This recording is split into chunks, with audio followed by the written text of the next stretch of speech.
嗨，大家好，我是坦平叔，今天是2025年8月14号。这一期咱们继续胡聊胡适、胡指、胡威，还有胡一金老师今天三大股指冲高回落截至收盘，沪指跌0.46%，深圳指跌0.87%，创业板指数跌1.08%。沪指结束了这个8连阳，这个盘中沪指突破3700点，然后就开始跳水，导致今天收盘这个形态不太好看。最主要的是放量。今天的成交量两市2.3万亿左右比昨天又多了1000多亿。这样那个放量下跌尾盘虽然启动了这个保险板块就是大金融来护盘，但是也无济如事最主要的是这个位置有很多套牢的，有的套了1年，有的套了5年，有的人这个终于解套割肉离场，有的人恐怕离解套差一点，想一想也就跑了。4600只股票下跌只有300多只股票是上涨的。这个指数牛市长出了一股股灾的味道。这个市场我昨天也说了，典型的是指数牛市而且是指数慢牛，已经走了1年多了，所以这个是个典型的叫指数繁荣，个股分化。如果你没买到那些银行股你不敢持有这些股票，恐怕这个就是赚钱，恐怕也赚的不多，三瓜两枣的，随时要还回去，对吧？指数创新高，4600只股票下跌，这不是股灾吗？对吧？这个只能说明指数被控制住了。指数新高它的工程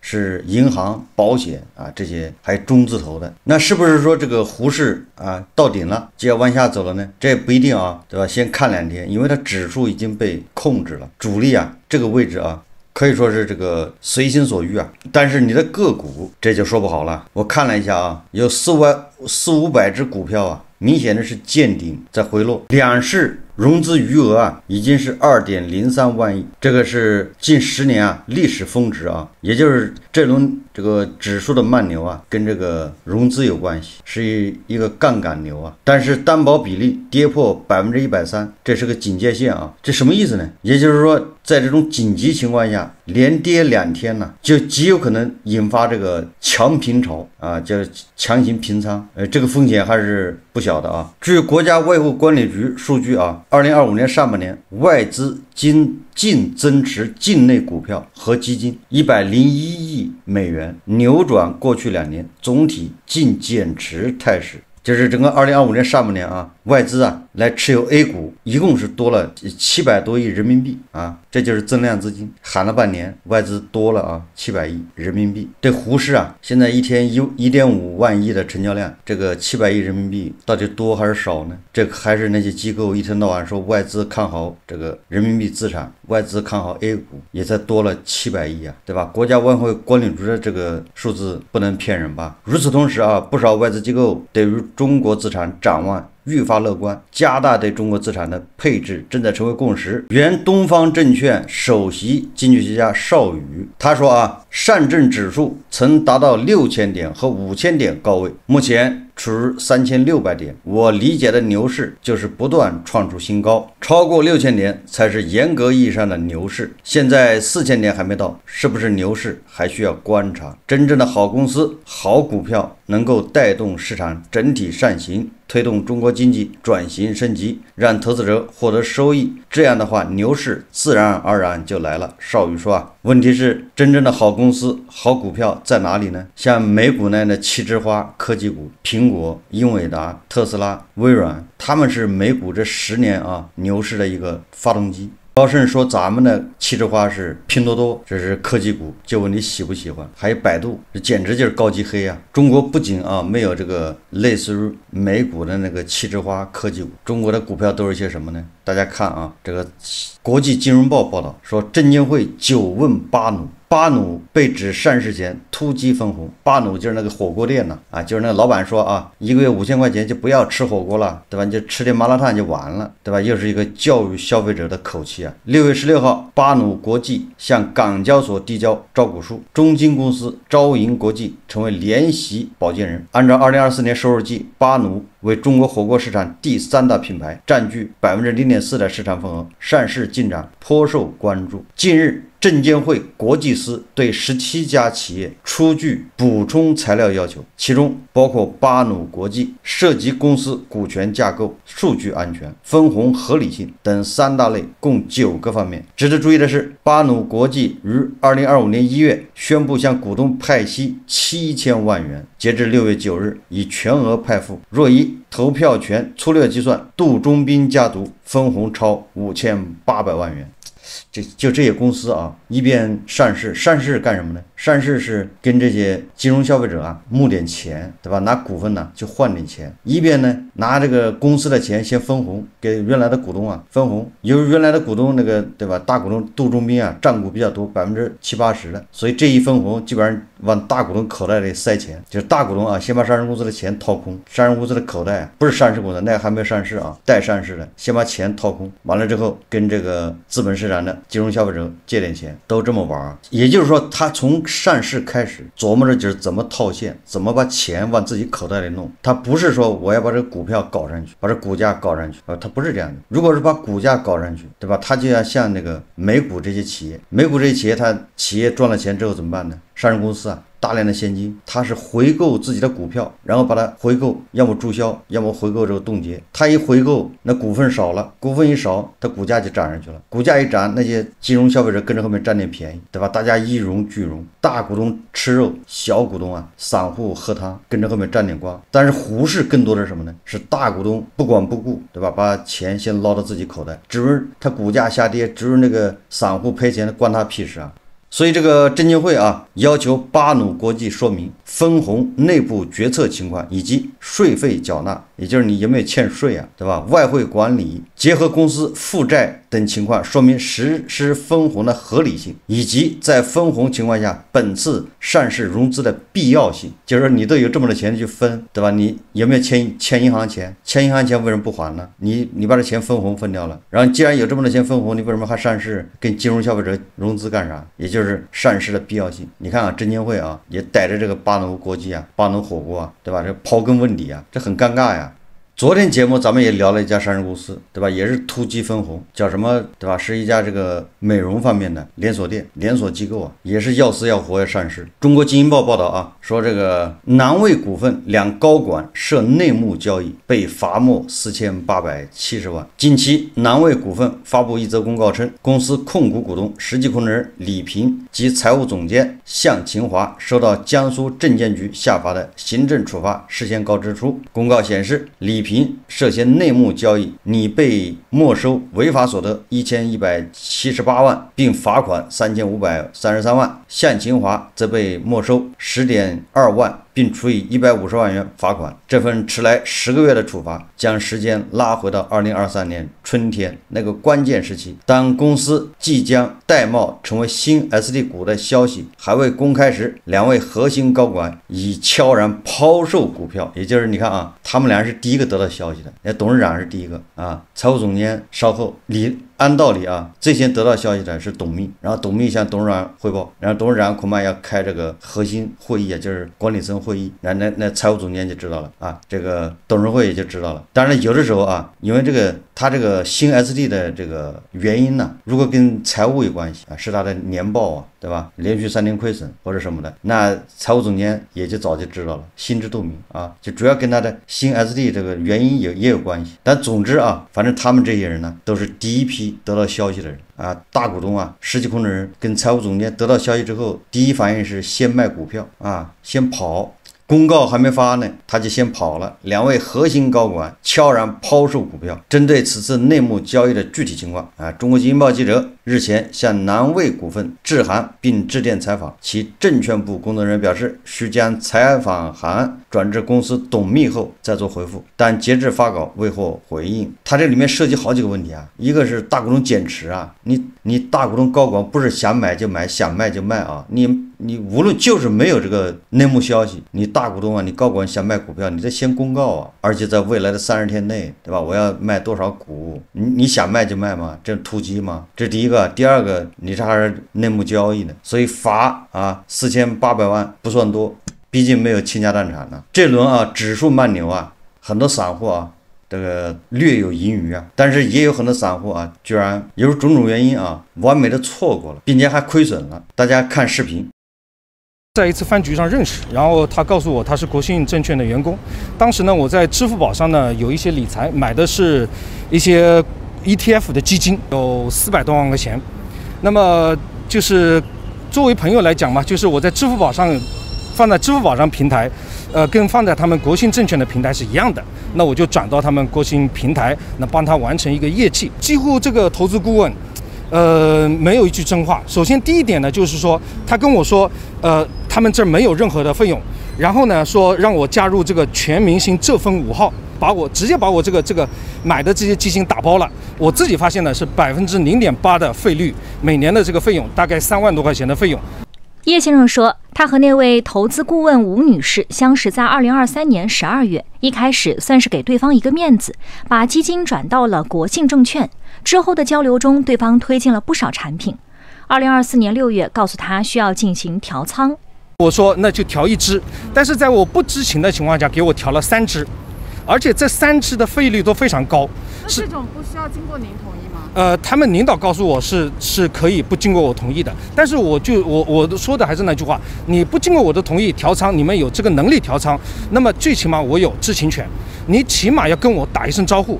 后来我发现他买的基金的费率是支付宝费率的将近20倍，他买的一些基金说是不收管理费的，但是呢，说是从利息里面你的收益里面直接扣，这个明显的也是在骗我。因为很简单，那我就说，那没有挣钱怎么弄呢？我亏损是不是这个也要再付呢？那反复的在这种语言里面来诱导我。叶先生找出部分聊天记录，对方说管理费和托管费其实都没有的，还说我从业这么多年，上千客户没有一个跟我说介意手续费的。后来又表示，管理费是一个持有的成本，不管盈亏都要交的。几个月之后，这一系列的骚操作，那我肯定不会在这待着了。那么我就要我找到原来的支付宝平台，然后在他的一步步的指导之下，让我先从这个浙丰5号里面退出来说，然后再帮我移到支付宝平台。退出来的时候发现是帮我直接所有的基金赎回，到了我账上之后，我才知道原来是赎回。这个就是想最后再挣我一笔，因为我把这些将近400万块钱的这个基金全部赎回的话，那这个手续费是不少的。因为我本来是不要赎回，我直接平移到支付宝平台，赎回的这个费率倒也罢了，但是这个时候去年9月份到10月初的时候有一次大涨，这个大涨的过程，由于我出来了，导致我损失100多万块钱。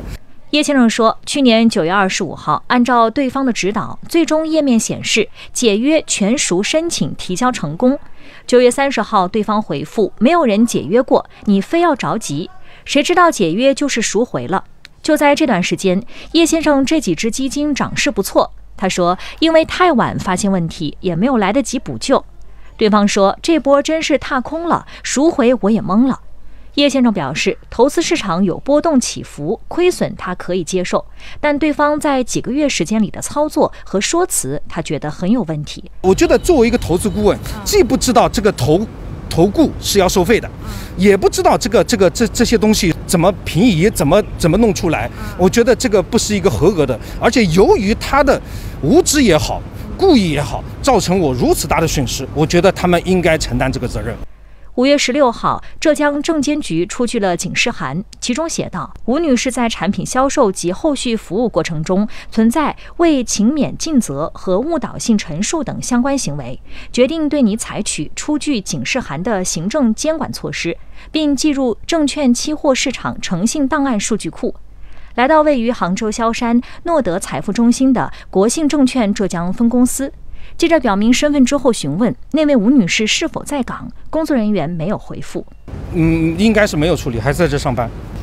找诉求就是通过媒体去公开。我觉得作为一个这么大的公司，去这样子对客户这么一种，我觉得是非常伤害我们投资人感情的一件事情。对，然后呢，我觉得不管是员工还是国信证券，应该为此次承担责任。在整个过程当中，我并没有任何的过失，没有任何的我去追求什么高利润的产品或者怎么样，我是一个合格投资者。记者也给那位吴女士发去短信，截稿前没有收到回复。晚些时候，国信证券浙江分公司回应，公司高度重视相关事项，并已对有关人员进行处理，后续将进一步采取加强员工职业行为管理措施，以提升对客服务水平，将持续强化投资者权益保护，继续引导帮助客户依法依规维护自身权益。叶先生说，对于自己的损失，他也会考虑通过法律途径解决。1818黄金眼记者报道。我看了这个节目啊，我觉得这个人典型的是个大宝贝嘛，对吧？你对你自己的财产，对你自己的这个基金完全不负责任的。估计啊，他是对吧？像胡一金老师一样，刚开始喜欢到处这个打听，参加各种各样的这种牛鬼蛇神啊，这些所谓的股神啊，所谓的这个圈子啊，各种交流会，吃吃喝喝，然后一听说有美女啊，实际上很多券商啊，专门招这样的美女，工资不高，没有多少钱，然后就靠他们去跑业务。去跟这样的这人呢，去请他吃饭，吃吃喝喝，然后拉业务啊，就是所谓的投顾啊。我以前炒股的时候，经常接到这样的电话，哎呀，请我吃饭的。当然了，我是一概不去啊。然后去了把持不住，完了之后，对吧？人家说移到我们这个平台上，他马上就移啊。现在赔钱了，就开始埋怨人家，自己是自己这个财产的第一责任人呢。你怎么能把这玩意随便交给一个只喝过一次酒的女孩呢？估计是像那个有图谋不轨啊。